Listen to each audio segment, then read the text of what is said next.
Hey, everybody. Welcome to Pink Shade. It is TLC Tuesday. Kimberly was blowing her nose. I think she had it muted. I'm not sure. No, I just didn't do it. Oh, I held the tissue up and then was like, nope, she's pressing record. I had already hit the button. Tissue I'm coming sorry. down. I'm sorry. Go ahead and blow your nose. Hit mute. I'll, I'm a professional. I can wing it. You can riff. Okay. I can riff. I can riff. Everybody, we have a brand new spanking episode of which I did not write the name down, but maybe Kimberly did. It's season 12, episode 13. It's called Do I Stay or Do I Go? Which, do I say or should I go? but isn't that Should I Stay or Should I Go? Yes, but we're not doing song titles. We're not doing anything interesting this season. Okay, so they're just paraphrasing. Yes, they're just paraphrasing. Okay. Yeah. Now, I'm at the beach. I have a whole new really cute desk and chair, and I'm very happy about it because it looks aesthetically pleasing in my room. Yeah. And the chair is... I can't see it, so I know you can't... comment. I know. I'm just saying it looks cute. It's way more clean and matches the house and everything better than the last one. But I can't cross my legs under the desk. Ugh. And that's a real problem for me. It's a real problem. Would be a real problem for me too. I sit crisscross applesauce all the time when I'm recording. I can't do that for long though. I could do it. Oh yeah, that's the only comfortable position for me. That's how I sit all the time. Like a 4-year-old. Yeah. Cute. Like on my couch, that's how I sit. I don't know why. Maybe because I'm short. My legs are short. I don't know. Maybe. I am short too. They can't just dangle. I wonder who's shorter, you or Amy Archer. We'll find out. We're about the same. We'll find out at Libra Fest. Yeah. Mm-hmm. Tickets sold out, guys. I'm sorry. I did create a group and tagged Amy's group. So both groups, Little Miss Recaps Facebook group and my Facebook group are tagged in it. So if people have a ticket, they want to give it away. Somebody also told me that producer James bought a ticket. So he needs to give up his ticket to somebody. Yeah, I thought he was being security. He's security. And then also I think social media, Kristen also bought a ticket and she's going to be working. Does she know that? Unclear. But she's going to be working and taking pictures and helping us do funny videos. So that's what kind of enterprise you're running here, where your employees have to buy their own ticket. Should I didn't have bought a ticket? No, when she said she bought a ticket, I was like, what? No. And why did James buy a ticket? No. So anyway, guys, tickets are sold out, but there's still a chance if you're in the New York area. It is October 10th. It is at the Hard Rock Cafe in Times Square. I'm very excited about it. I got to start thinking about what black slimming outfit I'm going to wear. I know. I told my dad, I was like, now I'm in shopping mode. And he's like, you have 2 months. It doesn't matter. Said, I have a complicated woman's body. I need 2 months. Yes, I understand. I understand that. And I have bad feet. So there's going to be a whole shoe situation. I can point you in the direction of a comfortable booty. Oh. It is made by like Gentle Souls or Comfort something. And I just saw it recently and I have worn out the other pair and I bought a second one. I wear them a lot. Tell me. Yeah. I'm very interested. Okay. If anybody has a comfortable, cute shoe for Kimberly and myself, please let me know. Cause I do have plantar fasciitis and I also have no fat pad on the ball of my foot. So anything that's put the pressure on the ball of my foot is like digging a knife into my foot. Oh God. You know, being old You're is so tiny. Fun. You have no fat pad. I'm just so skinny. Even my feet. Fat. Even my feet are so slim. Even my feet just don't know what to do with themselves. They're so tiny. I just thought of another thing I'm going to tell you about. I've got so many things to tell you about when we record for The Last Resort. Those episodes come out on the $5 level, Pink Shade Prime, on Friday, and I've got subjects that we need to discuss. Oh, I'm so excited for subjects. Like we're in school. Yes, there are things that I need to tell you that this episode is so long that we don't need to add anything to it. So let's get into it. It's called Will I Stay or Will I Go? Do I stay or do I go? Stupid. Yeah. Okay, well, that's what it's called. So I'm going to go ahead and write that down. So we're going to start with Marissa and Edward. And last night they were on Do I Stay or Do I Go? They were on the TV, and I asked Dave, how old do you think that woman is? Because it was on while we were eating dinner. And I was like, we can turn this off. You know, I'm going to go upstairs and watch it. But those two, what do you think? He goes, well, she's definitely older than him. I was like, correct. He says, I don't know. She's wearing a lot of makeup. I said, correct. He said, so 50-ish? I said, oh, close, 45. He's like, oh, okay. Yeah. He said, she's very thin. I said, yes, she is very thin. That's part of it. Yeah. Mm-hmm. We do find out later that she teaches these to her mother. Yeah, but we didn't have her mother on screen. He didn't even, but maybe he could just sense that she has a gorgeous mother who looks way younger than her age. Did you see lots of people sent it to me. Did you see the person that put up, you can't convince me that Marissa is not Barry Plath in a wig? Oh my God. That's not nice. That is not nice. He is a very thin faced man. Yeah. And then when you started looking at it, his arms are jacked. No. He's Plath. Big Daddy Plath. Yeah. Big Daddy Plath. Well, when they put the faces side to side, and Keisha hates when I do this, but this is Barry Plath's face. I don't like that either. I know Keisha hates it. But that if you're watching a video, my little weird sick crush on Barry go away. I know, and her face is a little bit like that as well. Oh God. So the whoever posted that wasn't completely wrong. So let's get into Marissa and Edward, please, and thank you, Kimberly.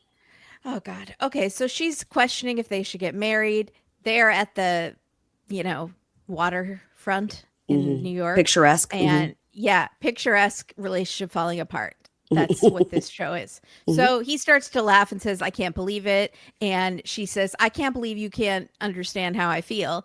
And people say I shouldn't get married until I'm 100%, mostly Dorothy at the, if you want to have a bone to pick with Kleinfeld, Dorothy. I didn't like how she brought up people are saying, because now he's like, so you're talking about me to everybody. Complaining about me to everybody. Yeah, exactly. I hate that. He little does he know, she's said multiple times, it's not that I think he's an idiot. It's not that I think he's stupid, but they're on social media backtracking all of it so hardcore. So hardcore. She's so rough. She's helped him start a career in baseball, and I guess he's helping her run that bar studio because she got fired from Kleinfeld, allegedly, what we heard. Yeah. Right. Because and then someone said she got fired because she was showing his penis pics and that he was the one who ratted her out, but it has to have been an employee that ratted her out. Yeah. It probably was like, I was uncomfortable. She showed me a picture of her husband's penis before and after. And I didn't ask, and I didn't, I don't want to see. I don't know. We don't know if that's true, but another 90-day person did tell me they heard that as well, but did not know if it was true. So she can't believe that he hasn't realized that she has doubts. I have doubts. I was waiting for you to do your famous line. Yeah. It's Meryl Streep's famous line, but she's like, how does he not see that I've had doubts? I've basically told him a million times, and it's so obvious, but his toxic positivity essentially is like blinding him to the truth. Yeah, fuck that guy and his positivity. I know. How dare he be positive? Even with the mom was like, he's positive, but that eventually he's going to explode. So we all do, darling. Can be nice. Yes, you're right. So we all do, darling. He says, I'm here because for the last 45 days, I've listened to how you feel. I came to meet you here today to talk about how I feel, but we're still talking about how you feel. That's weird. Good for him. Yeah. And she finally says, I'm not proud of my behavior towards you, but You drove me to it with your stupidity, essentially. She doesn't say that, but that was implied. So he says, we need to decide right now. I need an answer if we're going to go forward. And she says, I understand, but I just can't give you 100% an answer. And he can't believe it. And she's like, would you rather I lie? And they're raising their voices. I need time. And he says, we've had 2 years and we promised we would always fight to be together. And he says, if I don't get an answer now, I can't continue on. And she wants more time. And he says no, and he walks away. And then the next day, she tells us that when she went back to her apartment, he was there. They were fighting. He slept on the couch, but then they continued to get into it after the cameras left. I love an after the cameras left. Yes. After the cameras left, he brought up her ex-boyfriend. So apparently she had this casual fling with this guy that she is still friends with before she met Edward. And Edward always thinks this is her fallback person if they break up. And they got into a horrible fight about it because she didn't like him bringing up this guy. And he said, well, I went through your phone and saw that you talked to that guy. And she got really mad. And then he said, okay, I didn't go through your phone. I just wanted you to admit that you were talking to this guy. And then she said, well, I can't be with someone who is so sneaky and would play a trick like that.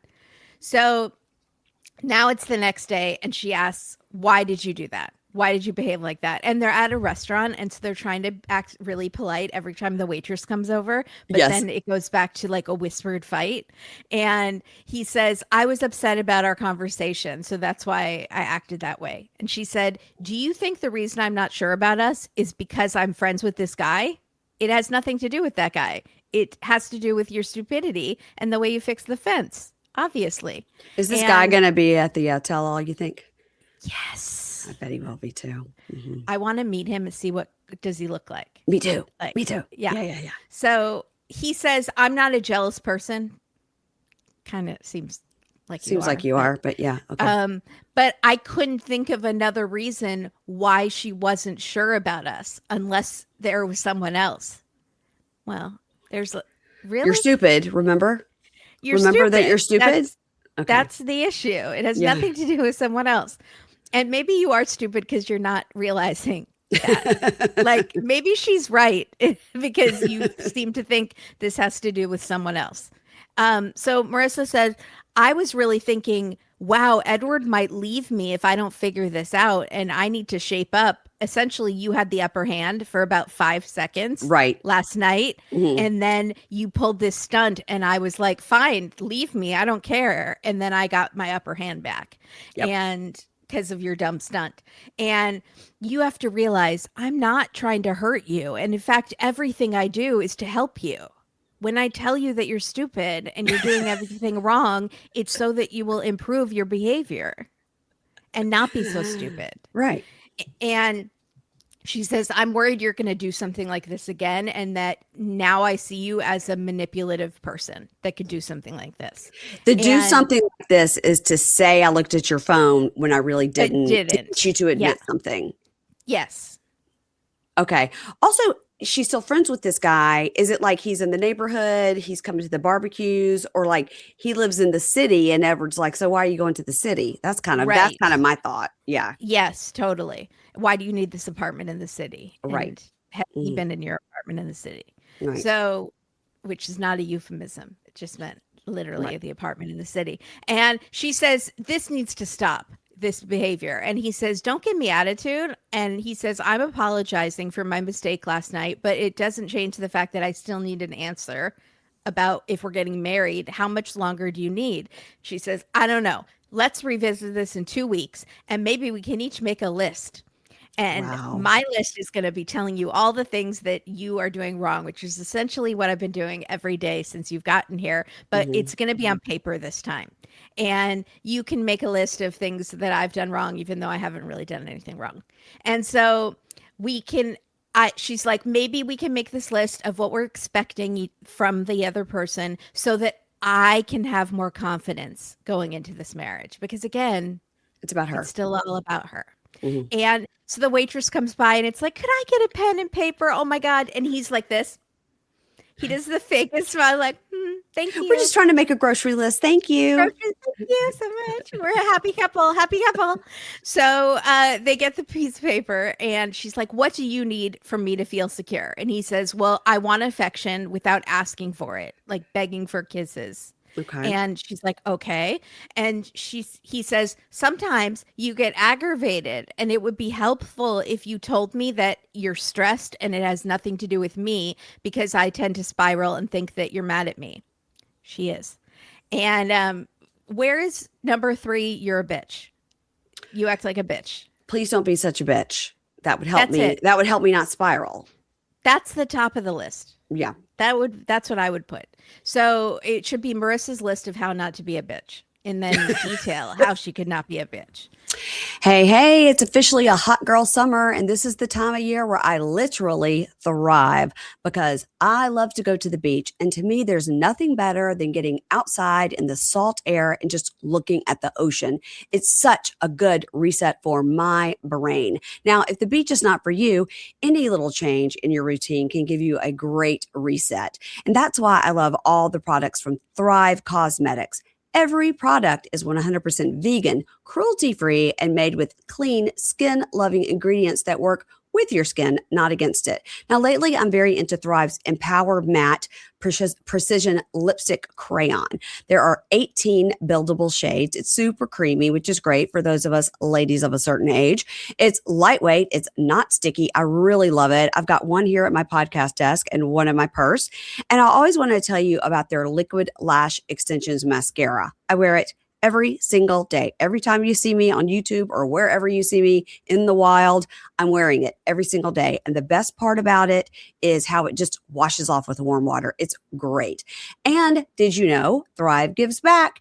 Every time you use your favorite Thrive Cosmetics product, you're doing more than enhancing your glow. You're helping others shine too. With over $150 million in product and cash donations to 600 plus giving partners, your purchase directly fuels real impact. And that's beauty with purpose. Amplify your spring look with Thrive Cosmetics. Go to thrivecosmetics.com/pinkshade for an exclusive offer of 20% off your first order.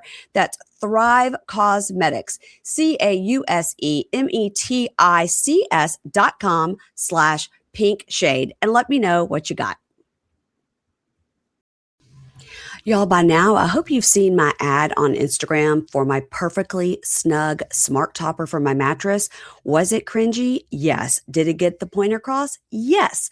You guys, the Perfectly Snug is a mattress pad that cools you while you sleep. It is a dream for us ladies of a certain age. And let's just say it, menopausal women who sleep hot, okay? But you know, my husband also sleeps hot and he loves it too. The Perfectly Snug is an air-based mattress topper that blows air on you. It's not water-based. I used to have a chilly sleep. It was so gross because you always had to clean it out. So I'm thrilled with this no water option. This thing has dual zones, so Dave and I can choose our own cool settings. You can do a cold burst. You can do a pre-warming option, like if it's, the wintertime. You can even warm your feet if you need to. It has so many options. You guys, there's also a 30-night guarantee, so you literally have nothing to lose. Please try it out, okay? You're going to try it out and use my code. Go to perfectlysnug.com and use code PINKSHADE at checkout for 15% off. You guys, it is an amazing product and I wouldn't steer you wrong. So go to perfectlysnug.com and use code PINKSHADE at checkout for 15% off, and you're going to sleep cooler and you're going to thank me. So she says, okay, for you, I need to work on your jealousy, and I need to feel like you're developing your own life here without me so that you can be independent. In 45 days, he lives in the middle of nowhere, in not the middle of nowhere, but he lives out in Pennsylvania. If he lived right in New York City, he would have made some friends. He would have met somebody at the bodega. He would have met somebody in the apartment from building. The DR. Yes. Yeah, he could totally find. This is a lot to expect in 45 days, that he needs to build an entire community and career. How's he going to do that? I mean, okay. From these guys from the neighborhood that are in finance, Right. Right. So they liked baseball. Maybe they could go to a baseball game together. But That's that's her friends. That's right. still not independent of her. So right. I didn't like this. He doesn't have a car and right. he can't work, so it's going to be difficult. He has to be baby sister in the back. He's got to sit in the back. He's not even allowed to sit in the front. Booster seat. Jeez. So she says after the 2 weeks, he says, I can't move forward after the 2 weeks if you're not at 100%. And she says, this is very scary to have an ultimatum, but I'm not forcing myself to be with someone just because I feel guilty. This is a Pow and Russ situation. Right. Totally. Mm-hmm.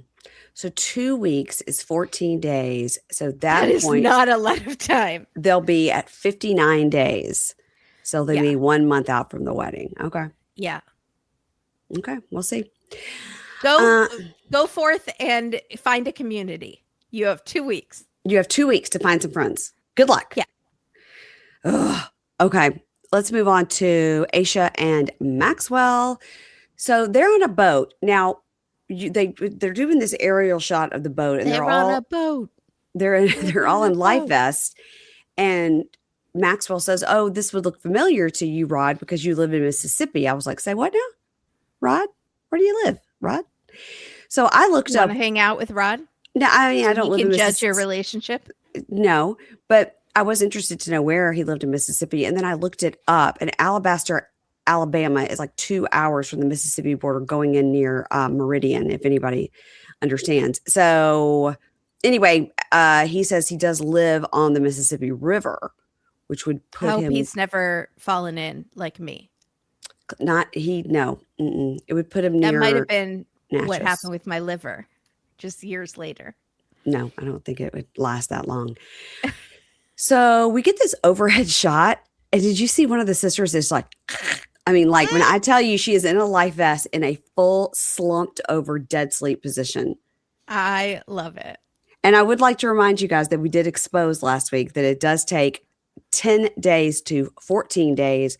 You have to have your vaccinations before you can enter Nigeria. So these people did not find out last minute that they were going to Nigeria. Okay. Mm-mm. And you can't get it at CVS. Somebody told me. No. Okay. So they're going to the beach for a family day. And the talking head Rod says, this guy is a used car salesman, literally.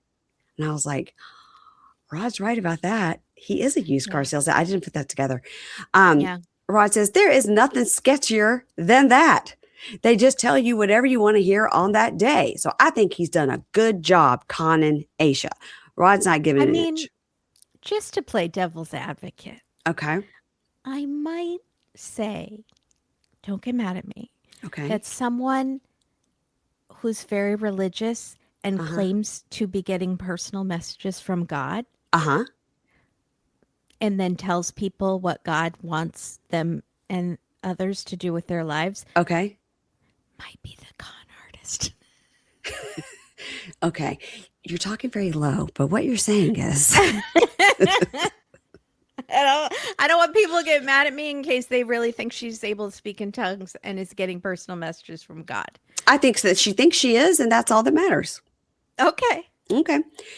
So they all sit and talk about the wedding, and Ashia says, I really want to blend the cultures for the weddings. But Dad Clement says, no, this is what we call, it will be a white wedding.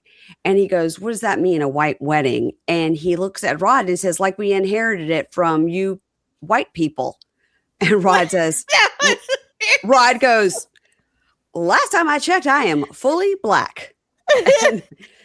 And Ashia goes, no, he just means like the way white people do things in the States or the way people do things. I didn't get it, but I guess he's saying more like a Western.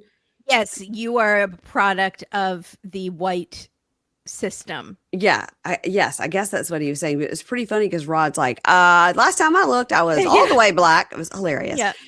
And Ashia, she doesn't even blink. She's like, no, this is what he means. And then they find out they cannot have a traditional Igbo wedding because it's intertribal and she is not Igbo, but they can dress her in their traditional attire and she can dance around while people throw money on her and Maxwell. Too bad Daniel and Lisa didn't get he was Igbo. And he was fully like, she's an Igbo as well. He was making her into one. Yeah. Yeah. Mm-hmm. But she couldn't pronounce it. She's probably if she was like Igbo.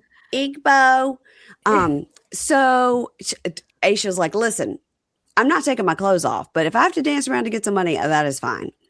Sounds like a stripper. God told me it was okay to be a stripper on your wedding day. Just on your wedding day. Then the mom says, we will have no alcohol at the wedding because we are Christians and Christians avoid alcohol. And they're all like, huh? Like, we just saw you like 2 nights ago all having wine together. Remember when mom was drunk in the corner? So, Juliet. So, Rod goes, well, it sounds like I'll just have to bring it at my own. And the talking head, he says, if Ashia goes through with this wedding, I'm going to have to be drunk as shit. That's what he says. This is going to be like callback Charlie's behavior at Elizabeth and Andre's wedding in Moldova. Well, he's a dirty, dirty alcoholic, that Charlie. Yeah. Allegedly. So, and the talking head Rod goes, I'm going to have to be drunk as shit. So I'm going to be brown bagging it or bringing a flask or something. It won't be a dry wedding for me. Oh my God. I thought now I was like, that's funny. So the talking head Maxwell says, my impression of Rod is that he is a bully. And I want to talk to him. The wedding is in 3 days, and I don't care if he's there or not. It is going to happen. Mm-hmm. So Maxwell and Rod go off to talk. They go to a surf bar, and Rod's like, this is great, a bar. I need cocktails. I was like, poor Rod is just really trying to be drunk the whole trip. Mm-hmm. So Rod says, so remember when we talked about what Americans think about Africans and the scamming and all that? And Maxwell says, yes, and I understand what you're saying.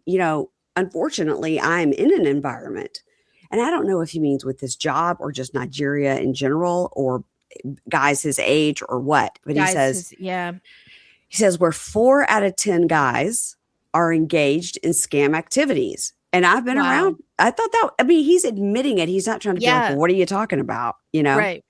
He says, I've been around people like that. I know people like that, but my relationship with Ashia has no money trade involved. I do for myself, and I live the modest life that I can afford. She's given me everything I need as a woman in that she supports me in every space of my life. Yeah. And I didn't ask for the massages and the peels and the eye creams and the hair plugs. No, I was fine with the way I looked before she came along. Yeah. And so was my mommy. Yeah. Although she is not going to be happy with he's majorly breaking out on his forehead during his talking heads. And you wonder why. Like that. It's the stress. The stress from Rod. Yeah. So Rod says, well, this little pimple is Rod. This one is Juliet. This one's the sister. This one's the other sister. Oh, he needs some Accutane or something. So Rod says, well, you're a salesman and you're pitching yourself to me now. And he goes, no, I'm not. I'm just trying to make you understand me. And if you don't trust me, then you should trust Ashia because she's a really smart person. And Rod says, she was smart before this. And he says, Maxwell, this isn't possible. You are not established. I look at you moving to the United States as a newborn baby. So he just looks at him like, dude. And so the talking head Maxwell says, Rod is being disrespectful and just stereotyping me. I don't think he's a smart guy. Like, who the hell is this guy and who does he think he is? And I was like, yeah, I like it. I love it. I mean, it is like a newborn baby coming to the United States. We've seen it. You have no money of your own. You have no way of transporting yourself and no way of making a living for a while. All that. Yep. You're all dependent on somebody else. Mm-hmm. But I feel like I really like Edward. I think he's a go-getter. And his name is Maxwell. Sorry, Maxwell. Why do I have Edward written down? Who's Edward? Oh, Edward is with Marissa. Yes. Yeah, there we go. Maxwell says, women have senses and they can discern a man with potential. And I just need an opportunity. Now, opportunity wasn't a great word. Rod says, at Ashia's... You think he meant her and going to America? Yeah, that's the opportunity, right? Right. Rod says, at Ashia's age, she should not be marrying potential. And Maxwell says, you don't need to worry about your sister. I'm going to take care of her. I'm very confident. I'm going to give you my word. And then Rod goes, that's all you have? I was like, isn't that like a thing, like a man of your word? As long as we have your word, isn't that like a thing that people think is important? Yeah. All I have is my handshake. All I have is my word, bro. That's all I got. All I know is you don't sit on the tailgate of another man's truck. If we've learned nothing, you do not sit on another man's tailgate. So that's the end of them. And now we move on to Catie and Josh, who are still, you guys, Catie and Josh, put down your phones. Put down your phones.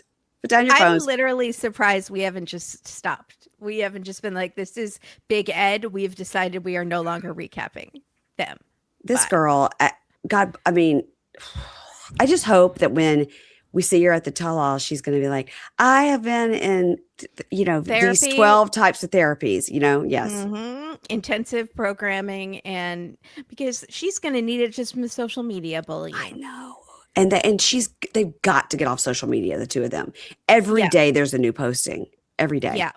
I did notice they had a couch in their apartment this last post she had. So that was good. Great. Yeah. That's better for his back. Mm-hmm. So she's putting on her lipstick and it's like. Did you guys see my Kim Plath tutorial? That was on. Like this. Yeah. It's just all over the face. Just, oh no, Kimberly's doing it. My lipstick is crazy. She's looking in the mirror and I was like, it's always crazy. It's always like that, girl. It is Kim Plath-esque with that all the way around really just really in the corners. Yeah. That was a mistake. So now I'm going to have to live with this stickiness. So she's going to a bachelorette party at a funeral themed bar because it's death to the hoe phase. Funny. It's funny, except that hoe phase is going to be resurrected day 2. It's not death to her hoe phase. It's just symbolically death to the hoe phase, but not just hers. Not hers. Yeah. No. No, but it's never going to die. So he's wearing a shirt that says just chillin', which is hilarious because he's like, I'm fine. I don't care that my fiance is a face-eating alcoholic. It's fine. I'm chill. Whatever. I'm chill, bro. Whatever. Cool. Face-eating alcoholic. Okay. He's so just jumpy in his own skin that it is just so ironic, this shirt. He's just always waiting for bad news from her. He is. It's a constant, like, what did you do? Mm-hmm. What did you do? Yeah. It's like a trauma relationship. It's really sad. It is. It's like, I agree. Like abuse. I'm very uncomfortable watching it. I agree. So not that he's an innocent in this. He could leave at any time and he is staying for some reason. She says, since they got back from her parents, they've been working on their relationship. She's been trying not to drink as much, and they've been talking about the religion thing.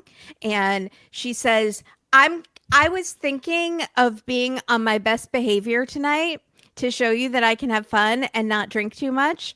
And I was like, the fact that you said I was thinking about doing that, like that wasn't your automatic how you were gonna behave. I was thinking about trying this thing, like not embarrassing myself and sexually assaulting others.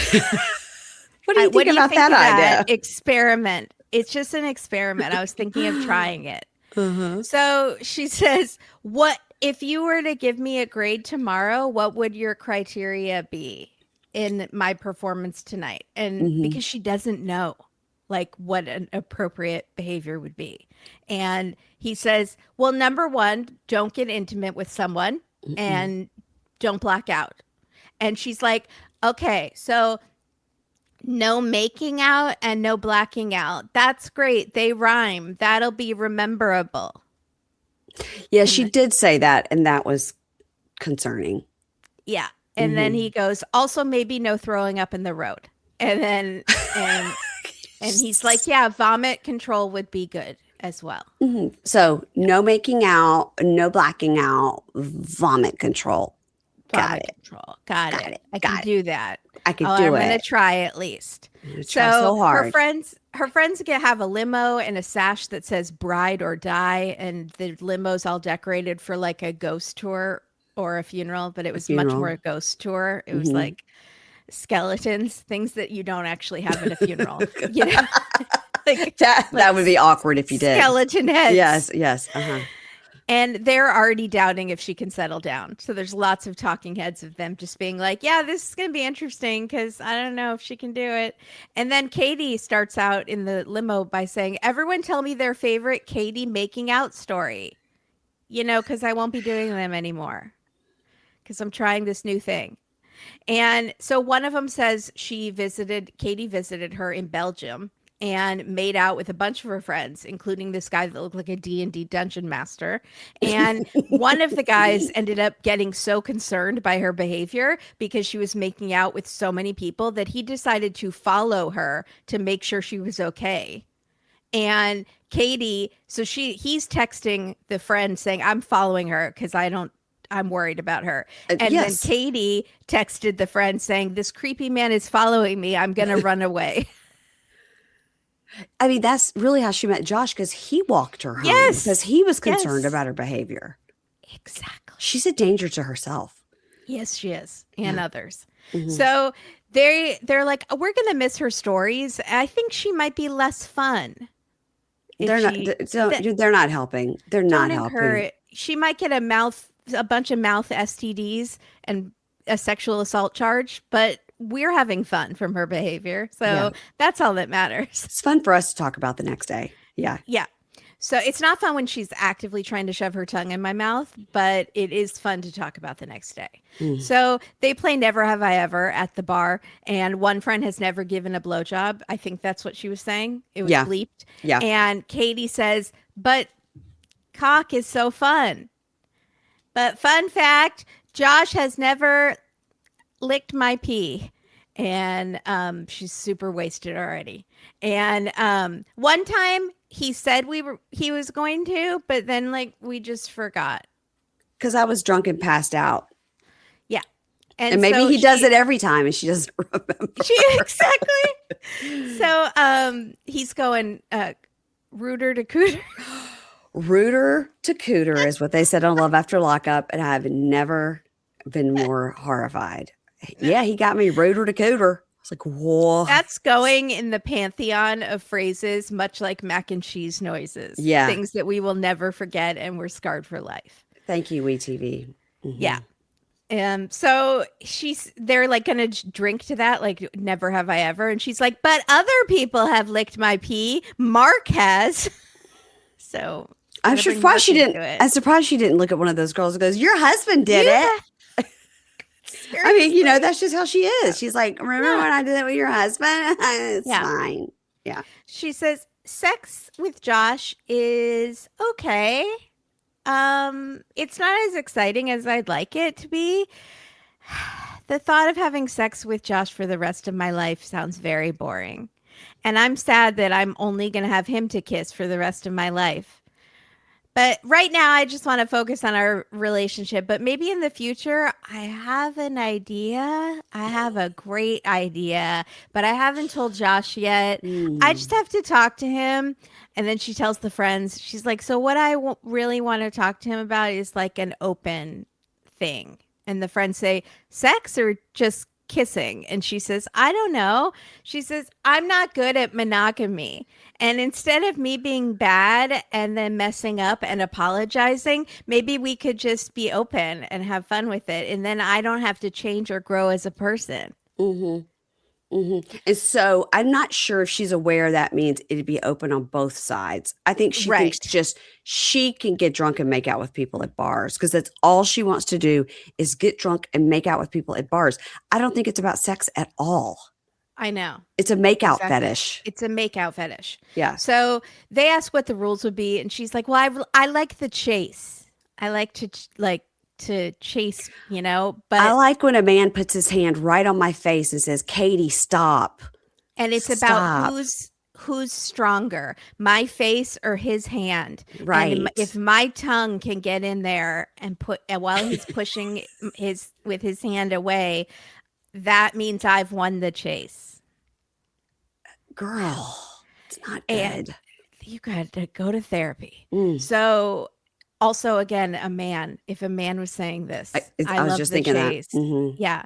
So she wants to see where his head is at. And if he's just like, this is us, it's the two of us only forever and ever and ever and ever.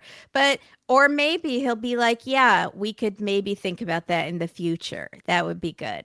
And the friends are worried that this could be bad. And they're like, Yeah. so could he be open too? Could he do other things? And she's like, I might be jealous, but yeah, I guess I'd be open to it. But I don't think he'd want to do it because he's loyal to me and he wouldn't be interested. He's only has eyes for me. Okay. Just you wait, because that won't last forever. No, at some point he's going to get real sick of your shit, you know? And find a girl who respects him. Yeah. Yeah. So, but they won't until he respects himself. So, wisdom bomb. Yeah, I just dropped. Thank you, Kimberly. So they say, what if feelings get involved with the behavior? And she's like, well, everybody has wants and needs and they stuff them down, but then eventually they act on them. So I'd just rather be open and talk about it. Okay.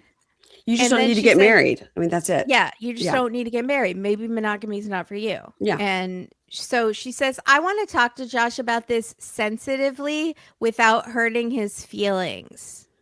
Pretty sure you're going to hurt his feelings. Historically, you are not great at that, talking about things sensitively without hurting his feelings. I believe you've said, that's stupid, what you want. Uh-huh. So you're being a drama queen. You're overreacting about all of your possessions getting lost at customs. She wrote yesterday on social media, I did tell him about all his belongings. I did. So we'll see. I don't buy it. I don't buy it either. So she thinks if he shuts it down, she isn't sure if she could deal with that for the rest of her life. So we'll see what happens.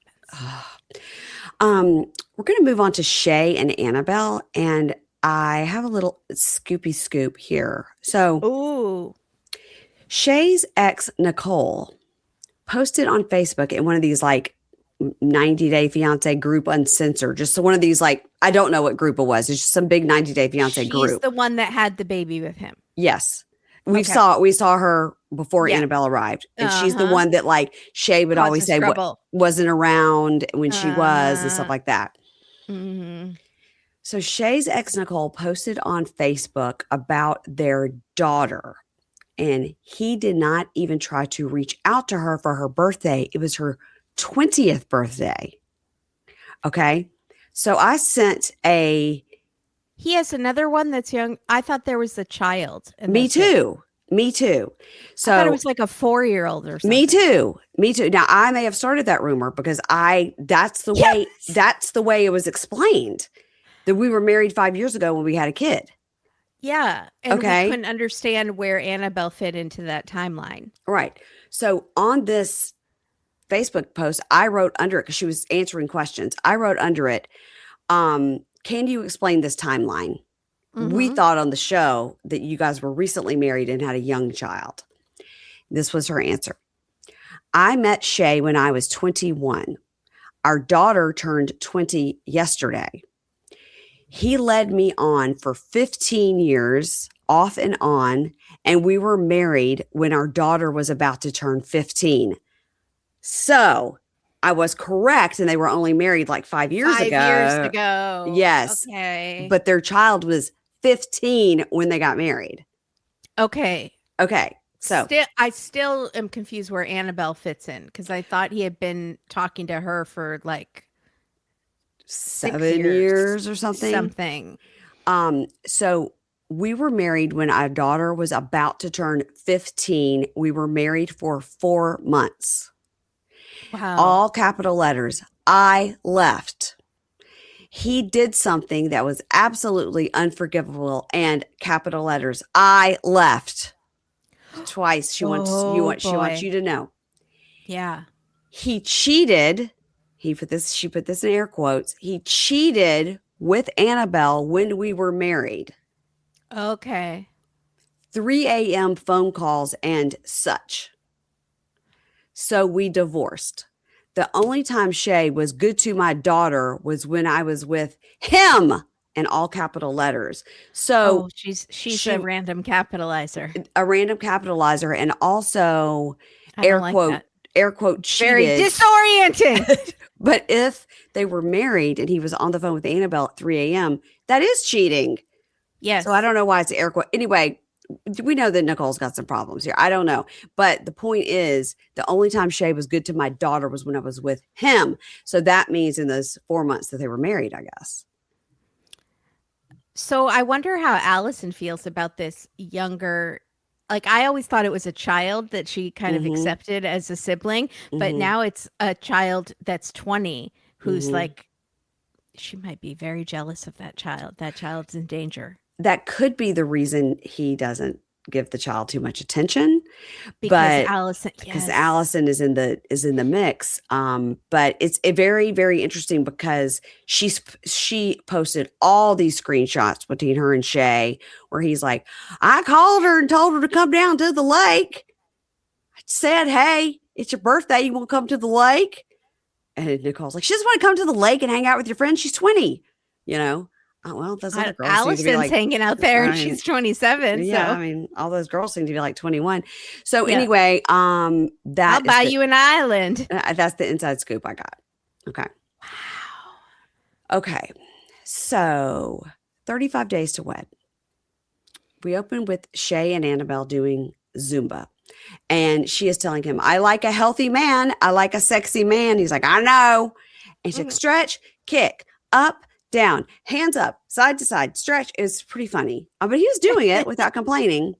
It does look like he's lost a lot of weight. People posted a recent picture of him and he looks. Yeah, people said he looks good. Yeah. I mean, not good. I should clarify. He looks better. Thinner. Healthier? Thinner. Yeah, maybe. I don't know what his teeth situation. He's like a horse that I need to like lift up the gums and look in the mouth just to see what his health is doing. Yeah, let's don't. So I was talking to Eddie. He goes, we're a month away from the wedding. She's trying to make sure my suit fits. She tried to teach me Zumba. That's been a disaster. He looks like he was doing all right. So they're exercising. He goes, I pulled something in my damn leg. You didn't let me warm up. I gotta stretch my hammy. And she goes, okay, let's go take a shower. You did a good job. So they go in. Scrub down. We have to go and see them kissing with some sexy music. And we get the backstory of her making him shower the first time she met him. Whatever. So post-shower, post-coital, they're having some smoothies. And he says, babe, I don't like how things ended with Allison. And Annabelle says, well, I think she's bossy and she wants to control you. And also she acts like a spoiled brat again. He goes, well, yeah, but let's remember Annabelle and Abby lost their mother and that took a toll on them. And I don't think Annabelle deals with loss and conflict very well. And I think that's because she always had to deal with her mom's issues. So the talking head Shea tells, in the talking head, he says Annabelle and Allison are both wrong on the way that they handle things after church. You know, my first wife had mental problems and addictions. It wasn't good with the kids. Annabelle was only 18 when it happened. Obviously, this is some tragic death. And it was very hard on the girls. And I sympathize with Allison and I try to be easy with her because of that. And this could be why she's dealing with things like this with Annabelle. It's why she's lashing out. And so I try to give her some lenience. Okay, a backstory. We like a backstory. We like some information. Yes. I think you've given her too much lenience, but I think Shea tends to pick crazy women, and Annabelle's the first non-crazy woman he's ever picked. Yeah. You know? Although I could see her going crazy, but it won't take much. Might make her that way. Yeah. But it won't take much. Yeah. Yeah. She's at the precipice. She's just like, oh, this dude. Yeah. So Shea goes, you know, babe, if you could be like a mother figure to her, it might make her attitude better. Like that's what she's missing. She lost her mom and maybe she thinks she's losing me. You know, she needs to she still got me and she's gaining an Annabelle. So you should just let her get to know you and tell her about your life in the Philippines. So she goes, all right. So talking to she says partially on him too. I mean, she says he hasn't called her. He hasn't visited the kids. He hasn't since Annabelle got there. Right. He went from like hanging out with her every single day to not at all. She's lost a That's babysitter. why she feels like she's, yes, exactly. So we're talking heads. She says, Annabelle says, I understand why Allison acts that way. And it's important for me to have a good relationship with Shea family. And I want to fix this, the family of Shea. The family of Shea. So he says, you know what, babe, you're going to do that thing at the bridal shop with the veil. Why don't you go? Why don't you see if she wants to go with you? Go ahead, babe, see if she wants to go. So it appears to be nighttime when they are headed to the bridal shop, and they pick up Allison, who says, so is this wedding still happening? And Shea goes, of course it's still happening. You got a problem with Annabelle or something? I would like to point out Annabelle's in the car. They just keep, she's not sitting there. It's like, can you see me? Am I invisible? And she's just like, oh, like looking out the window with her resting bitch face. And Allison goes, that's obvious. And the talking head, Allison goes, my dad texted me to go with Annabelle to this veil thing. And I'm like, why am I coming? Like, we won't ever 100% agree on things, and that's fine.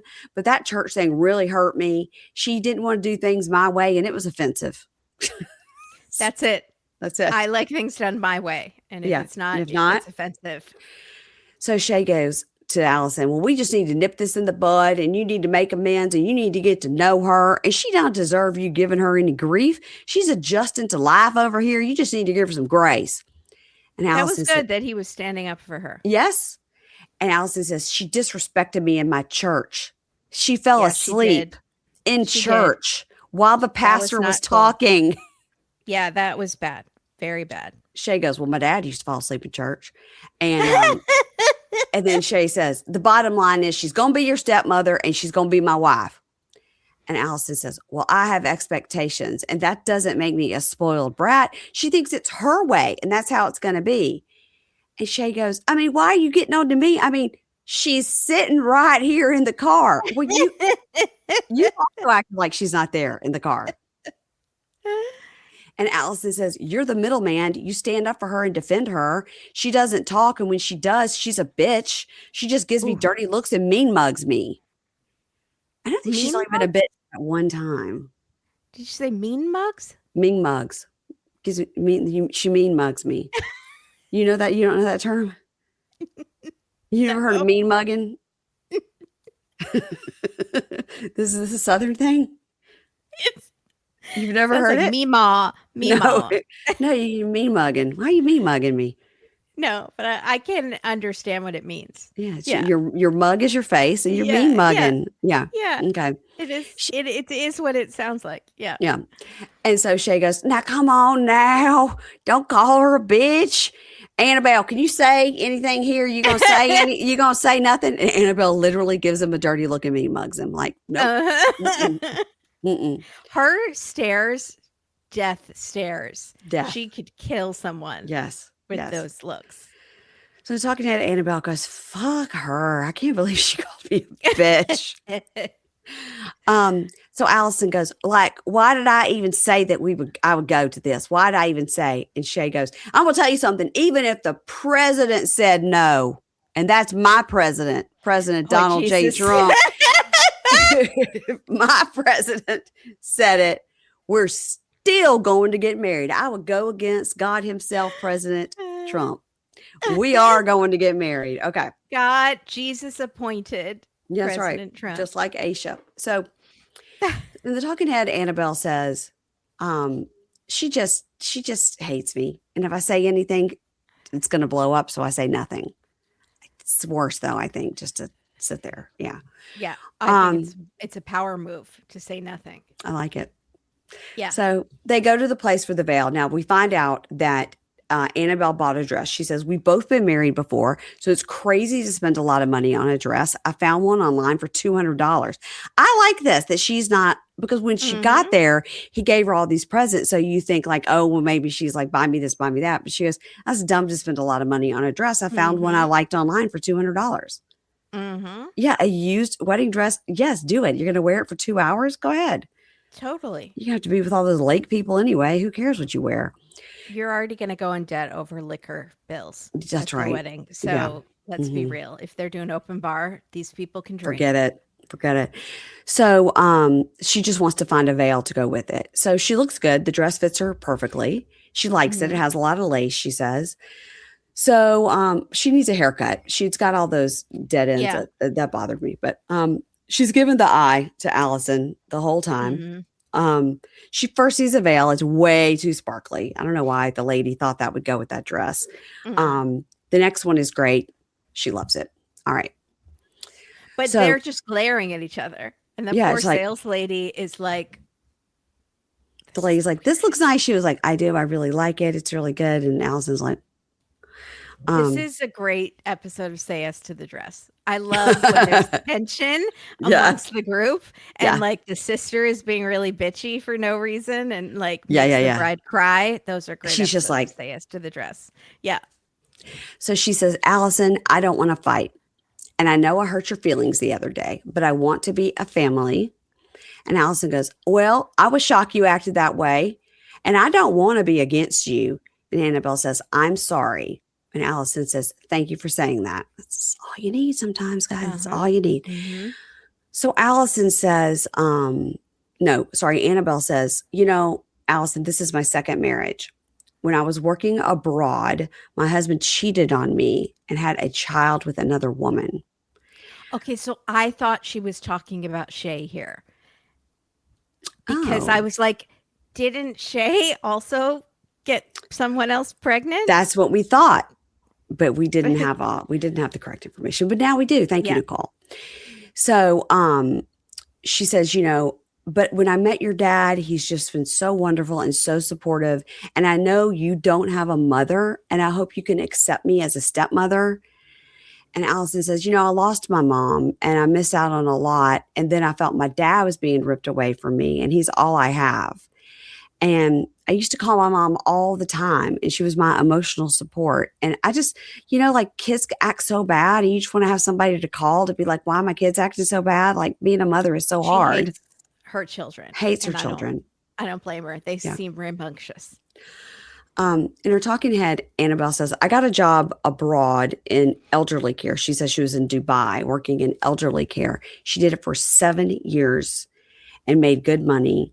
And this is a cultural thing. A lot of Filipino women do leave their family, their children, everything, go work abroad and make a lot of money to send back. And the grandparents will raise the kids. And she says, I made good money to send it back for a good life together. But I found out he was cheating and got another woman pregnant. And I never thought I would find a man that loves me. But then I found Shea. So I guess she has no kids. She had no kids with this guy. Yeah. We always wondered, were there secret We've always children? wondered. Secrets. Yeah. Also, the bar is so low for her. I know. Because of what her first husband did. She's like, Shea treats me like a queen. He loves me so much. He lets me scrub his butthole. 21-year-olds that he'll buy them an island right in front of me and says, if you weren't here and I was 20 years younger, I'd be with this young piece of ass instead of you. Right. So sweet. And Annabelle says to Allison, well, maybe we can move on. And Allison says, well, nobody can replace my mom, but I want you to be there to fill in the gaps.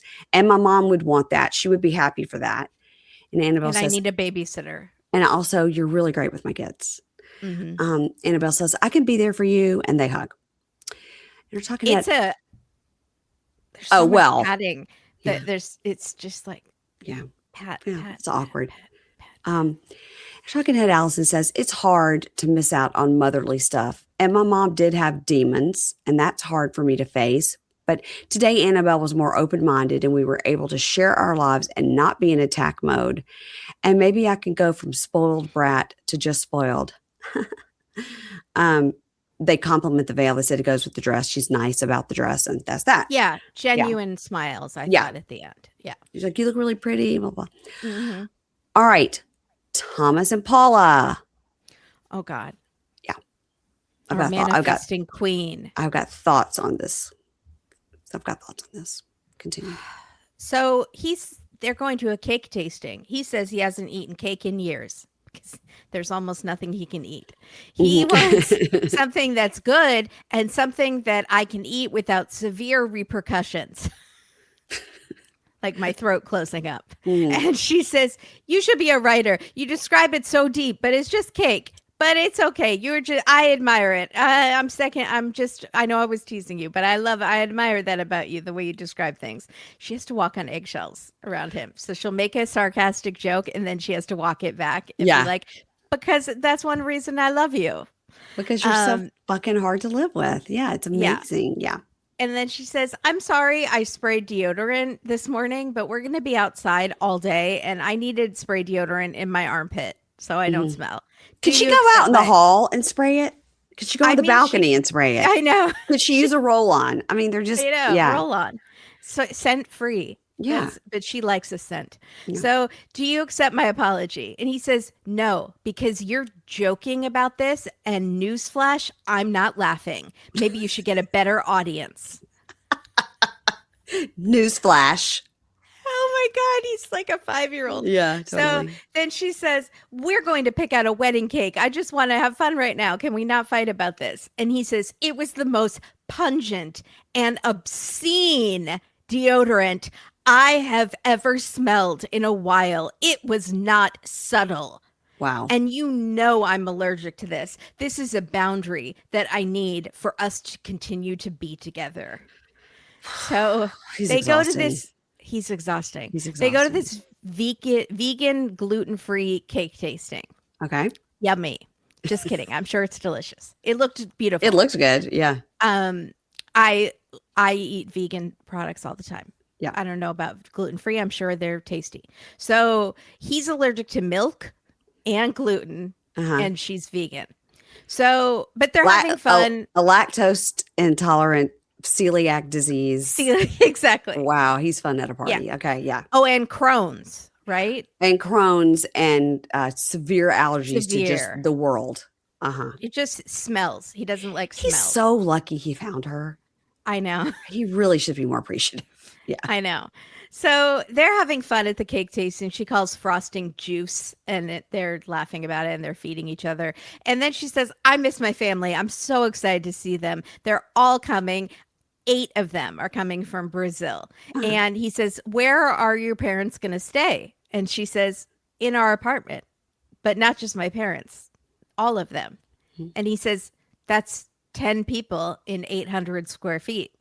And they need a hotel room. And she says, no, I want to spend time with them. And I was like, you could stay in the hotel with them. That would be. They need to rent them an Airbnb, a 4-bedroom Airbnb for everybody. Yeah. You could stay there.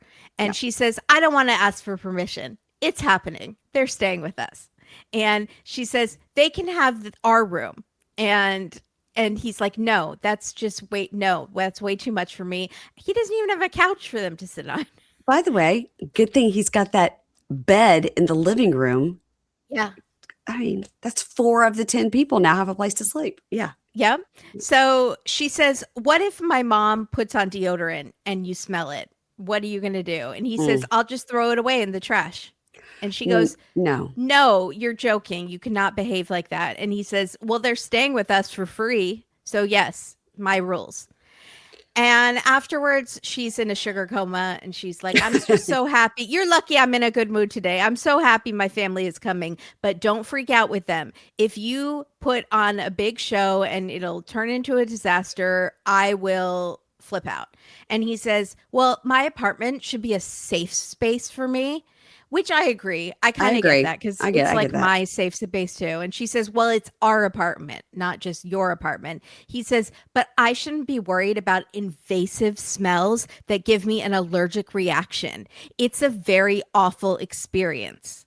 And she says, it's been very hard for me to live without perfume or deodorant. And he says, you picked the worst artificial smells of all time. They are the bottom of the barrel, worst things I have ever smelled in my entire life. Wow. So are you allergic or do you just not like the smell? Because that's a preference issue. That is not an allergic issue. They need to get a 2-bedroom, 2-bath and let her have her own bathroom and spray everything she wants in there. Yeah. Yep. So and seal it at the bottom. Seal it at the bottom, and she can just spray everything. Hazmat suit. Yes. Yes. So he says, I have boundaries. And she has a boundary that her family and herself like to wear perfumes. And by me asking her to not wear those perfumes, I've crossed her boundary with my boundary. Because we are millennials, so we talk about boundaries a lot. But when our boundaries cross each other, it's chaos. How about get an Airbnb for the family and she can stay there with them, and then you don't see each other before the wedding. You stay in your apartment alone in your safe space. Everybody wins. How about you just not get married? Just throw money at this problem. That's what I say. Yeah. I say just don't get married. I know. You shouldn't be with each other. So she says, women, we deal with things. And like now I have period pain in my belly. And he says, well, I support you with that. And he says, but I didn't cause your pain, but you are causing my pain with the smells. And I didn't cause you to have your period. And she's like, why didn't you consult your fiance before you sprayed this morning? He's not even upset now about the 8 people in the apartment. He's still talking about the deodorant. Yes. Okay. I think there's something going on with him. And he says, you're thinking, how can I hide this from him? Because I know he won't like it. Instead of considering me or consulting with me before you do it. And these things are harmful for me. And she just goes, namaste. And then she's like, you're so ridiculous. It is like asking a cockroach, are you okay if I spray poison on you? You're my cockroach. And she says, I wanted to have a nice day being like a bride and doing a wedding, a cake tasting. And he never lets things go. He's harping on something that happened hours ago. And he's trying to control and micromanage me like I'm a kid. And you cut to him in the car and he goes, it's reckless. And then she goes, this is so sad that you were born like this. It is so sad that you have to be like this. And he says, see, you're being sarcastic. It just shows that you don't care and you're not taking this seriously. And then in Portuguese, she says, you are the most annoying person on the whole fucking planet. And he says, well, this is who I am. Can you handle me? This is a deal break for me, this perfume. This is a line I cannot cross. Or I will die. He doesn't say that, but that's the intonation. And she says, oh, we have a lot of things to figure out before we get married. I just wanted to have a nice day, and I feel like I'm in a trap, and I don't know if I can live like this the rest of my life. And he says, well, you have the option to not get married. And then I feel like on the next episode, he's going to be like, sorry. I just had so much sugar. I wasn't regulated. I think there was gluten in that. There was gluten in that food. My mood. Yes. Oh my God. Well, we're going to end with Mallorie and Rasit. Also, I've seen the video that Rasit did, so I'm good. Don't anybody send it to me again. I got it. I don't know what you're talking about. Okay. Well, somebody send it to Kimberly. How about that? But not 12 of you. There's a video that he did where he was like on the microphone. He got up really close to it. It was like making like sex noises. Oh. Yeah. Whatever. People are like, it's so gross. I was like, I don't know. He was being funny. I don't know why. Because it was like a TikTok thing where people were like sending him stuff and, I don't know. Okay. I was worried it was going to be something like about, I don't know, something offensive. No. He's just goofy on the social media. The social medias, if you will. Okay. 35 days to wed. We see it was going to be like a Hitler was right. No. Not a Kanye. Like, no. Adnan. Tiger Lily and Adnan. Yeah. Baby. Sorry. So 35 days to wed. We see Mallorie. She's brushing a beautiful horse. She's talking to Lynn, her riding instructor. She says she's been riding horses since she was young, and it's a release because you really have to be focused when you're doing it. You can't think about anything else. It gives your mind a break. Kimberly, have you ever ridden a horse? Yeah. Did you like it? It's okay. Not for me. Yeah, it's not my favorite thing. I prefer hanging out with dogs. Same. Horses kind of freak me out a little. Me too. They're real big. Yeah. Real big. So I did at camp 1 year and I cried so much. Then the next year my mom wrote a note and said I was allergic. So I was like, I'm not going. Yeah, yes. Like Thomas, it's reckless. I could die. I could die if you made me ride that. They're like, she wasn't allergic last year. She just cried a lot. So Rasit says he is stressed. His insides are feeling mixed. He left his family for this. Mallorie doesn't care. And it's really bullshit, he says. So he has a call with his brother, who initially I'm like, cute brother. I like it. Rasit, you like the faux hawk? I just thought he was cute. It's an attractive family. So Rasit, I'm going to be honest. They are an attractive family, but I have doubts and concerns about Rash's hair. I think it's thinning. It's thinning. And he's covering it with this sweaty mop situation that's happening. And it's only drawing more attention to it. I agree. And I think he's from Turkey and he can go get a hair transplant. Oh, good call. Yeah, he could go back.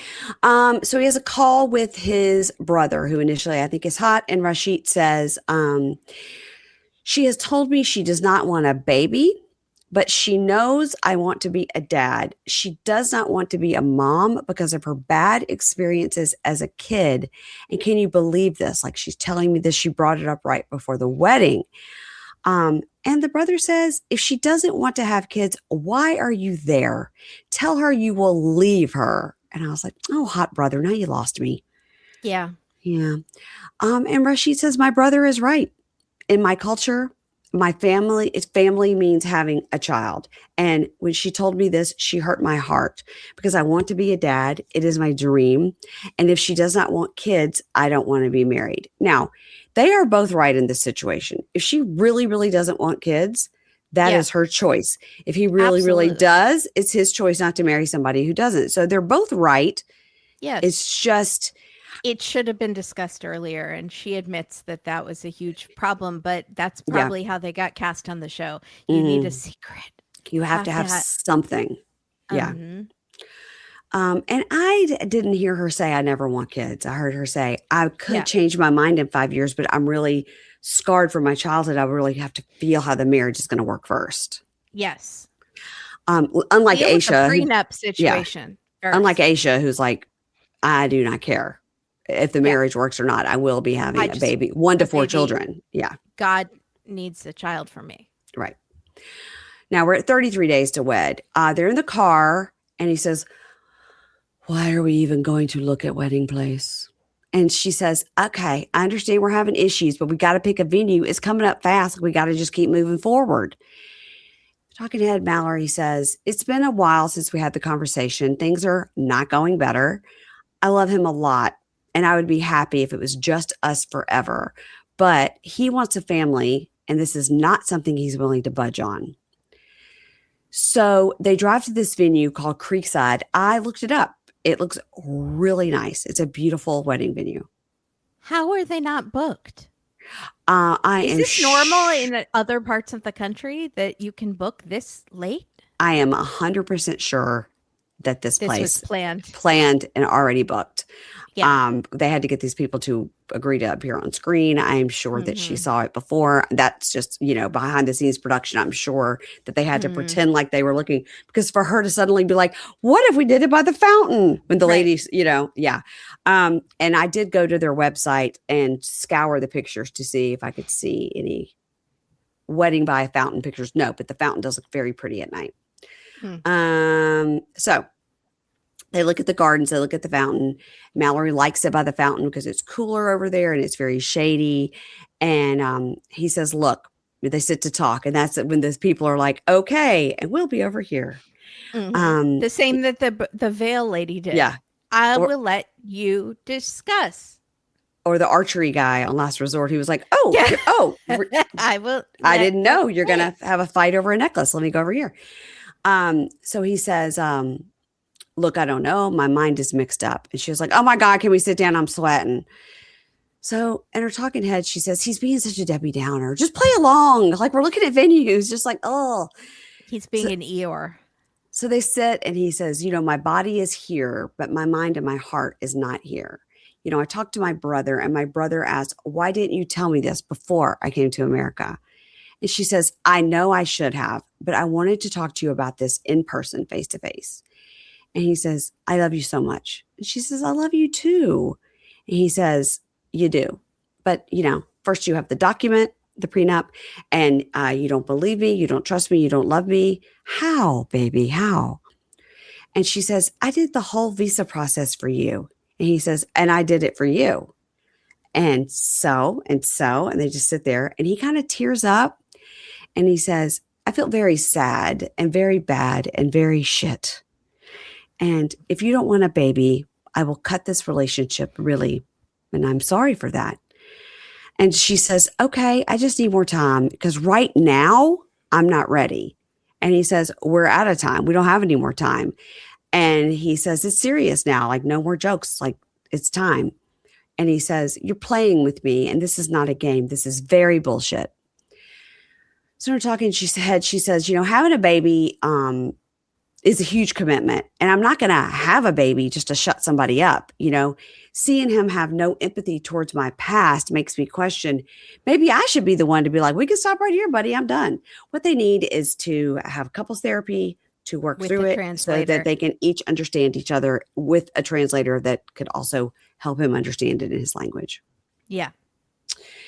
That's the end of the episode, but we get next time on Paula and Paula, that's their couple named Tamala. Mm-hmm. Paula and Thomas greet her family because they're all coming for the wedding. It's just like a clown car. They're just pouring out of it.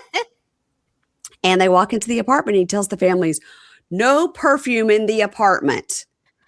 And she's like, oh my God, she's so embarrassed. And they're all like, is he crazy? He's crazy. Why are we sitting on the floor at a camping table? This is crazy. He could go stay at a hotel. But when he comes back, think of all the smells that will be there. Yeah, you're right. It'll be permeated into the fabric. They should have rented a big Airbnb that she could stay with at her family. I agree. With her family. So we see Debbie show her ring. Look at this to her friends. And she says, we're getting married tomorrow. And they're like, what? They said, why are you doing this? Do you feel rushed? Debbie, does he treat you right? And Debbie goes, well, it's not all sunshine and roses. He did tell me he was going back to his country and made me cry and then propose, but that was a hilarious Mito joke. And they're like, you could change your mind. Very steep staircase in my apartment, and he does make a lot of jokes about pushing me down them, but it's fine. He doesn't. You guys have to just know his sense of humor. Yeah, his sense of he's an actor. Edward goes to take an exercise class from Marissa, and 1 and 2 and 3 and 4 and punch and back. And she says it's been 2 weeks. They're just enjoying each other. But of course, the 2 weeks is when they had to make this decision. They have a fight in a restaurant, and what's new. Okay. Did you see her face? Terrifying when she told him to lower his voice. When she was like, lower your voice. Yes. It was scary. It's like one of her kids, right? Yeah. I hope she doesn't talk to her kids like that. Catie is scared about talking to Josh about the open relationship. And like, if you want to make out with somebody, what will you do? And that's what she says to him. And the talking said, he says, I'm tired of this. She's going to have to decide. She want to make out with me forever or not. Right. How many times is he going to say that? It means nothing at this point. No, he's such a doormat. So Ashia says, there's going to be a wedding tomorrow in Nigeria. And Rod says, you deserve better. And she says, Rod, every month I'm losing an egg. And he says, is he in love with her? Do you maybe. ever get vibes like he's in love with her? I know they're God siblings, but I feel like there's some weird dynamic here. He says, that's what it is. You just want to get knocked up. And he slams his hand on the table. And she goes, oh, no, baby. I don't do violence. And she stands up. She's like Shekinah. She's like, I could be permanently disfigured. There was so much glass there. I was going to go blind. And then God would not recognize me with the scar on my face. Okay, we can walk over to Kimberly's Korner. Let's go ahead and play the music for our walking music for Kimberly's Korner. It's really great when I'm prepared. You're already dancing and I just don't have it pulled up. Okay, here we go. Walk into Kimberly's Korner. We're walking. Walking. Saying hi. Hi. There's the mailman. There's the milkman. Yeah. All right. There we go. So we have 2 episodes. I'm going to breeze through them. And you're going to breeze through it. Evelyn and Corey, he booked her a 2-week trip to Hawaii to boost her spirit because she hates living in Washington with his mom. And they're on the beach. And he talks to her about respecting his mom's Mormon rules. No coffee in the house. No caffeine in the house. No R-rated movies. She said, it's not like I wanted to watch a freaking porn movie. I wanted to watch like an adult comedy. And apparently the mom flipped out. And I wanted to watch 40-Year-Old Virgin. Come on. Exactly. Come on. So his mom feels like she's being very disrespectful. And then he says, like, when you say, oh my God, that's a swear to my mom. Oh, no wonder she doesn't want to fucking live there. Of course not. So he wants. My language is terrible. I'm sorry, guys. I'm sorry. I know, but she didn't even want to live here, and now you're making her abide by all these rules that are so different from where she's now. Awful. So he has decided he wants to bring religion back into his life, and is secretly hoping that Evelyn will convert to Mormonism. Corey. This woman who lives on the beach in a bikini and is sexual and all of that. You think she's going to be Mormon? They both had OnlyFans. They both had OnlyFans. He and her. Jesus. So she's not interested. She's like, we've been together for 10 years. I've never shown any interest in this. I'm not going to start now. You should have married a Mormon girl. So then we see him running down the streets of Hawaii in a panic, holding the camera in front of his face.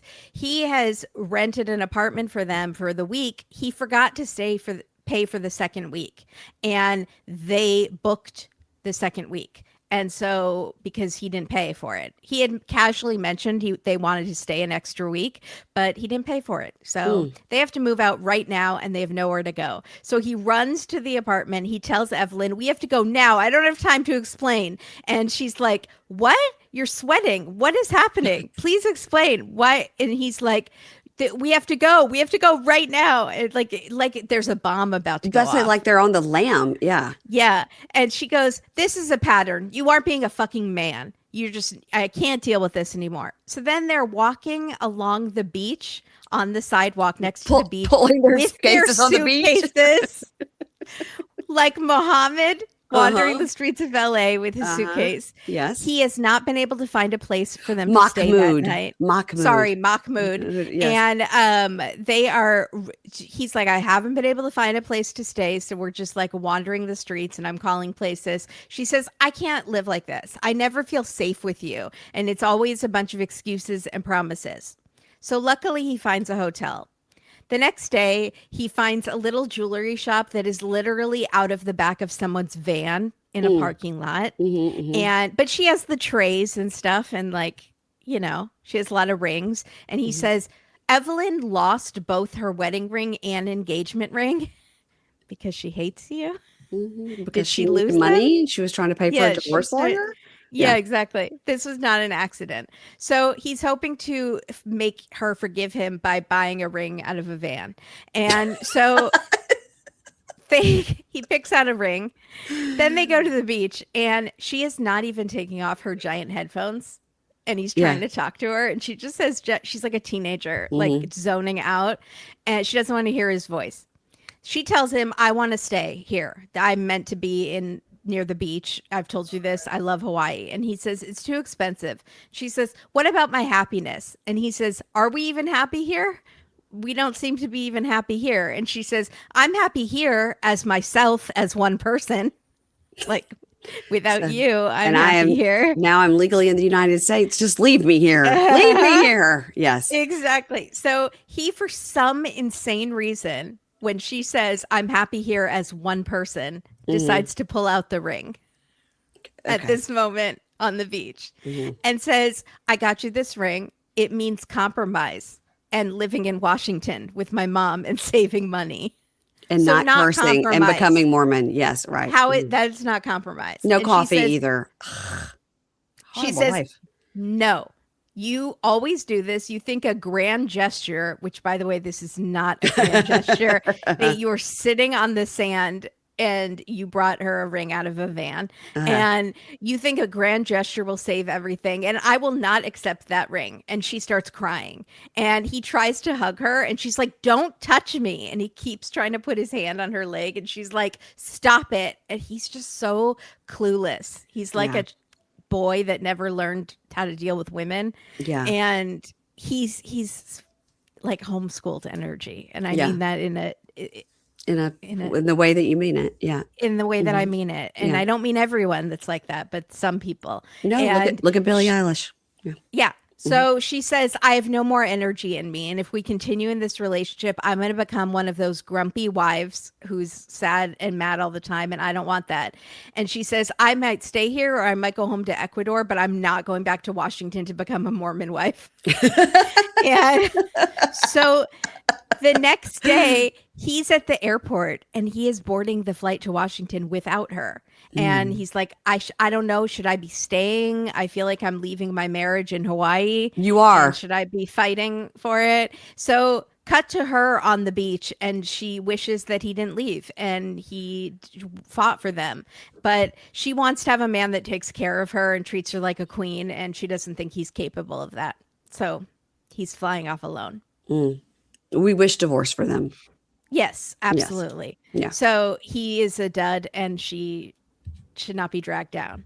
So Emma, oh my God, Emma, Ed, babe. So she invites her friends over to tan in this gorgeous house in LA that I cannot believe is hers. That has to be a rental for the show or something. It's not. We saw she lived in a townhouse. Yeah. Yeah.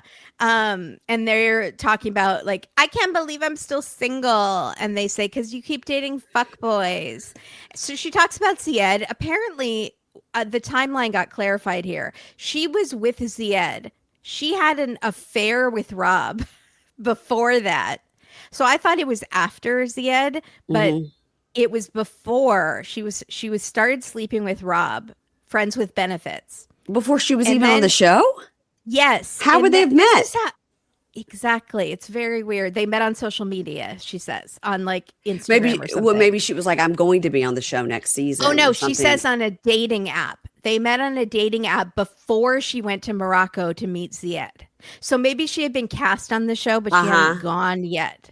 And they started hooking up like friends with benefits. And so when her sister on the tell-all was like exposing her and saying she was sleeping with someone right before she got on the plane to go see Zied, it was Rob. Wow. That she was talking about. Okay. And she's like, and then Elise tried to expose me on the tell-all. And after I broke up with Zied, I reconnected with Rob. So she got back with Rob and then she grew feelings for him. But he said, I don't want to be with you and I want you to focus on other people. And she got in a funk. And now she's over it. She's boy shopping on the apps and she's been manifesting that she can find love and get married. And she even is wearing a ring on her finger so she can manifest a husband. That's not a red flag crazy at all. Right. Okay. And her friend says, may the Delulu become true Lulu.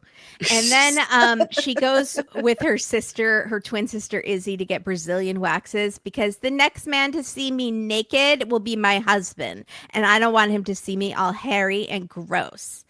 And then she says there's nothing on Izzy that I haven't seen on myself because identical twins means identical vaginas, right?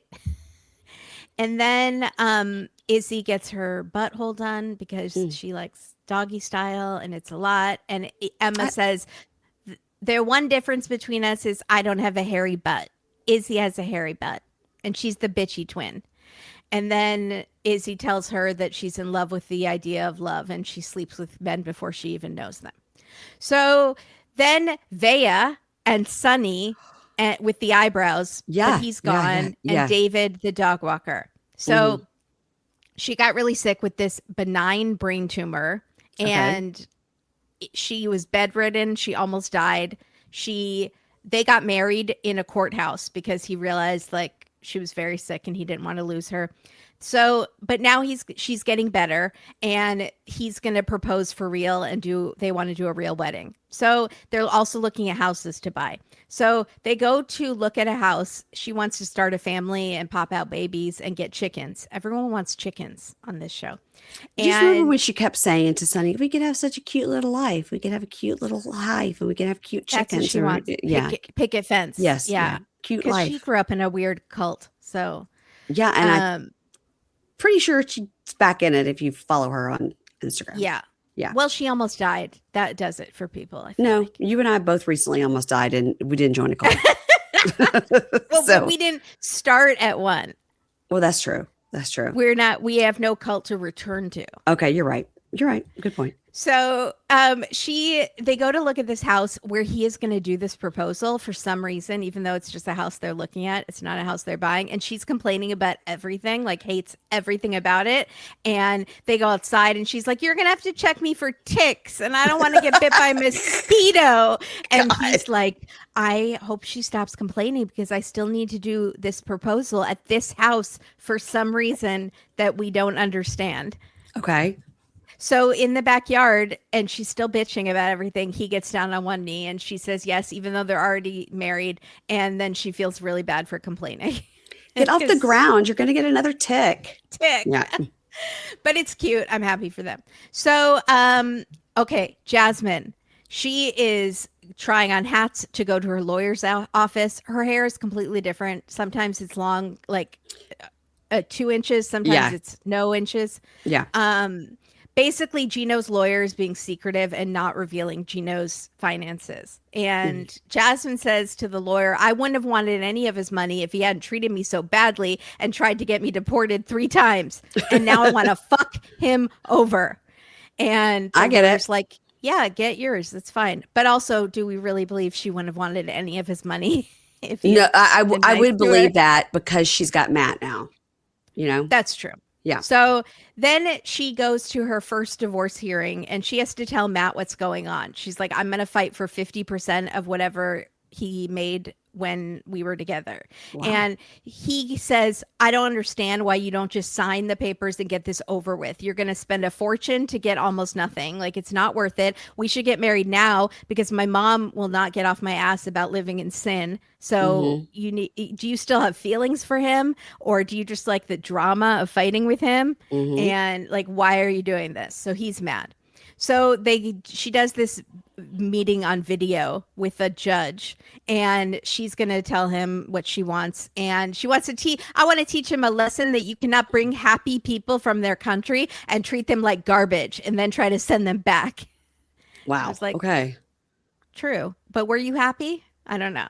So, and she's wearing this Big Bird style, like floor length, long sleeve yellow dress with poofy feathers on the sleeves for her lawyer meeting. Okay. Yeah, and her boobs, it's very tight fitting. Boobs are boobing. Yeah. But whatever. So we don't get to see the video, but she says it went well. The judge told Gino he has to reveal his finances to her lawyer. And she says it was better than having an orgasm. It was the best feeling ever. And also Gino looked terrible. He had bags under his eyes, like he's not eating well. It was great. He looked like shit. So then she goes to tell Matt, and he's like, sometimes in order to win, you have to let go. And while you're trying to poke his eyes out, you're going to poke your own eyes out, etc. Yeah. Like metaphors. And you're going to get 2 cents from him, and it's going to cost you $30,000. Right. And she says, I'm teaching him a lesson. And also, I'm going to keep his last name just to spite him. And you slept with a married woman, so you have to deal with this. You shouldn't have slept with me then. And you got involved in this chaos. So he says, eventually I'm going to get sick of this and leave. And I was like, no, you're not. No, you you're haven't not. so far. You said the same thing at the Happily Ever After mansion that you were going to leave. And you said the same thing at that baby store. Yeah. Yeah. Yeah. So Greg and Joan and Lucille. Yay. So they're driving to the gyno. And he is now just realizing that how weird it is to have a random person all up in your cooter. and that women have to deal with that. And he's Right. like, that's so bizarre. And he's like, I never really thought about it. She's like, yeah. And he says, did you have men gynos? And she's like, yeah, in Uganda, they're all men. And he's like, I need to talk to those guys. So they're being funny. I love so them. they're still, I do too. They're still living with Lucille, and Joan is not happy with it. And the big news is she's pregnant. Yay. And they go to a sonogram appointment. The big thing is Lucille had made them promise that they would not get pregnant while they were still under her roof, because she does not want babies and diapers and all of that in her home. She just wants little dogs that pee everywhere. She just wants her little Greggy, and that's it. Yeah. Yeah. And the chickens. So Greg is collecting eggs from the chickens, and he does this whole bit about how this is you have to push this out of your sphincter, and imagine this is going to be Joan in a few months. She's gonna God bless her, I'm glad it's not me, but I'm gonna be there to support her, except it's an egg, it's a baby, not an egg. I know that eggs don't come out of women. Don't roast me. Okay. Wow. He's doing a comedy routine. He's funny. So they basically trap Lucille in the chicken coop. They're like, come in here, we want to show you something. And then they close the door behind her, and they're like, Joan is pregnant. And she says, right now? You're kidding me. And he says, yeah, it just kind of happened. And she says, yeah, if you have unprotected sex, it's going to happen. She says, you know what? You're going to need your own space. You need to be out. And they're like, when? And she says, by the time the baby comes. And also, congratulations. No congratulations. Okay. No, I'm happy to be a grandma. Nothing. Okay. So then he's upset. He's like, I kind of was hoping she would soften and she would be like actually happy. And, I know, Mom, you said you didn't want to help if we had a baby. So I understand. And she's like, I didn't say I didn't want to help. I'm letting you live here, aren't I, for a year? Like, that's helping. And they're like, no, you said you didn't want to help. And she says, I just didn't want cribs and laundry in my house. Remember that sock basket? That you'll never get over it. You talk about it. It was at like least a every other week. Communal sock basket, which Catie Yes. revealed that her sister tried to do once. And I told you there was somebody on Love is Blind that had a family sock basket. Yes, it's weird. It's insane. It's very weird. So he says, okay, so we're going to move, but we can't afford to live on Long Island. So we're going to have to move upstate somewhere. So now you're not going to see your grandchild, essentially. Bye. But then get ready, trigger warning. Baby stuff. They do an update. They are at a friend's house. They're not living with Lucille. And Joan suffered a miscarriage at 18 weeks. And they give a lot of details. And it was graphic and horrible. It sounds like she almost died. I'm so sorry for Joan. Oh. I know. It makes me want to cry, because he's like trying not to cry and she's trying not to cry. And he's like, we can stop talking about it. We can, and so they don't know where they're going to live. They just said, we're so blessed that we have these friends that are letting us stay with them. I don't know why they can't go back to Lucille or where he's working. Is he doing the bread baking? No idea. But they write a message for the baby on a paper lantern, and they go outside and they release it. And he says, she's the strongest person I know, and I love you so much. And it's really sad. Yeah. I'm sorry. Really, really bad. So then our last person is Ariana, who no one remembers, but it was actually the most interesting of all the stories, I thought. So she was on Love in Paradise. She was, she went to Jamaica and she started banging this guy, Sherlon, and she got pregnant. Yes. And I didn't see the whole thing. I just saw her, and it took me, I was like, who is that? And it took me a while. Well, she also has lost over 100 pounds. Yes. So she looks really different too. So she has this son named Odin, and he's freaking adorable. And he's wearing a shirt that says gifted and black. And he is looking at the camera and he says, I'm young and I'm cute and I'm smart and nice and I have pants on. And it was like so freaking cute. So she went to Jamaica on vacation. She met Sherlon. She thought he was really hot. They started having sex. She got pregnant. Before she even applied for the K-1 visa for him to come, Odin was born very early, had to spend a lot of time in the hospital, but he was healthy after that.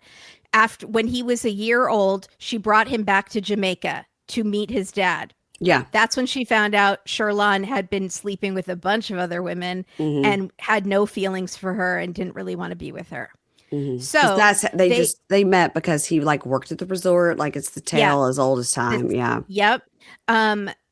They stopped talking essentially and stopped hearing from him. And then he married someone else. And she says, we never hear from him anymore. He has no marry an American relationship. Unsure. Okay. But he has no relationship with the child. The child does not know who he is. Wow. Yeah. Horrible. So she's lost a ton of weight. She feels really confident. It's just the two of them, but she has her mom's help. Odin is 4 and she promised him a puppy. She thinks he seems lonely with just the two of them sometimes. And so they go get a puppy. They name her Cleopatra. And it just seems like they're going to be best friends, a boy and a dog. It's just adorable. And a dog named Cleo. And then I got a little mushy over the dog. I was like, oh, and they're best friends. So then she goes to meet with her friend and she says, Odin started preschool and he realized that the other kids have dads and he doesn't have one. And I think he's confused. He doesn't know anything about Sherlon. And I'm also worried because we live in a tiny, small white town and he doesn't really have any black role models and doesn't have a dad. So she sets up the friend says, well, it doesn't have to be his dad. You could find somebody else to be like a role model. So she was a teacher or is a teacher. So she has these former students of hers who are athletes and who are black, and they volunteer to like teach him basketball and hang out with him and like be a good role model. So she sets up a date for them at the park, and it's like these big tall guys teaching this little 4-year-old how to bounce the ball. Cute. And she's like, just seeing him get to be around people who look like him and are good role models, and it makes me feel like things are going to be okay even if he doesn't have his dad in his life. Oh, I like that story. It was a really good story, and I was like, I'm sorry I said I barely remembered you. She sounds like a really good mom, and because we saw them on Love in Paradise, but was it 2 seasons? Because I feel like we saw her, and then we saw or maybe it was just all one season when she was going back with the baby. It might have been all one season. We see her definitely traveling with the baby, and he meets the baby. Yeah. And then he says, like, she finds out he's been talking to other people. She's like, do you want to be with me? He's like, not really. And then she's like, she's like talking and spitting, like with a lot of saliva in her mouth, screaming at him that she's the mother of her, like his child. They're connected for the rest of their lives because of this child. So like, get your act together. But he doesn't. He didn't care. What an asshole. Oh. And I always remember thinking Sherlon, he was like 30, but he looked like he was 50. I remember always thinking like, God, he looks so much older than he is. She kind of, I could say maybe looks like Emily and Kobe. A little bit. Yeah. A little bit. Mm-hmm. She's very cute. Yeah. Mm-hmm. She's very cute. Everybody, that is it. Thank you so much for listening. And thank you, Kimberly, for taking us over to a trip to Kimberly's Corner, where all the information lives. Kimberly will be giving us Kimberly's Corner. In your town. Kimberly will be giving us Kimberly's Corner when we cover Last Resort, which comes out on Fridays. And guys, I put out my Kim Plath makeup tutorial on on the Patreon Supercast. Apple subscribers, if you didn't see it, you just send me an email and I'll send it to you. Because sorry, the dog's barking. I just felt the need to do Kim's makeup, and it went about as well as you can expect. A lot of people said I didn't do it bad enough. People were like, bad enough. I followed it. Your liner was too close to your eyes, I would say, and you're just too nice looking. Like, I think that my eyes have her evil aura. Yeah, my eyes aren't big enough. The dogs are barking because Anna and John just arrived to the beach. So that's exciting. They made their ferry. That was the whole thing. I was sitting there going, they're never going to make that ferry. And they did. I can't imagine what they had to do to make that happen. Everybody, please make sure you're following us on social media. It's at Pink Shade Pod. It's at Dateline. It is on YouTube, is Pink Shade. I believe just look up Pink Shade, and A Date with K and K is how you can find Kimberly and Catie. They cover Dateline. It was a good one this week. I watched it on Friday. Again, they're zipping through these 1-hour episodes. I love it. I know you love it for recap purposes, but for me, I'm always like, I feel like we're missing a lot here. Yeah, we are missing a lot. We're missing a lot. I just listened. Where did that other suspect go?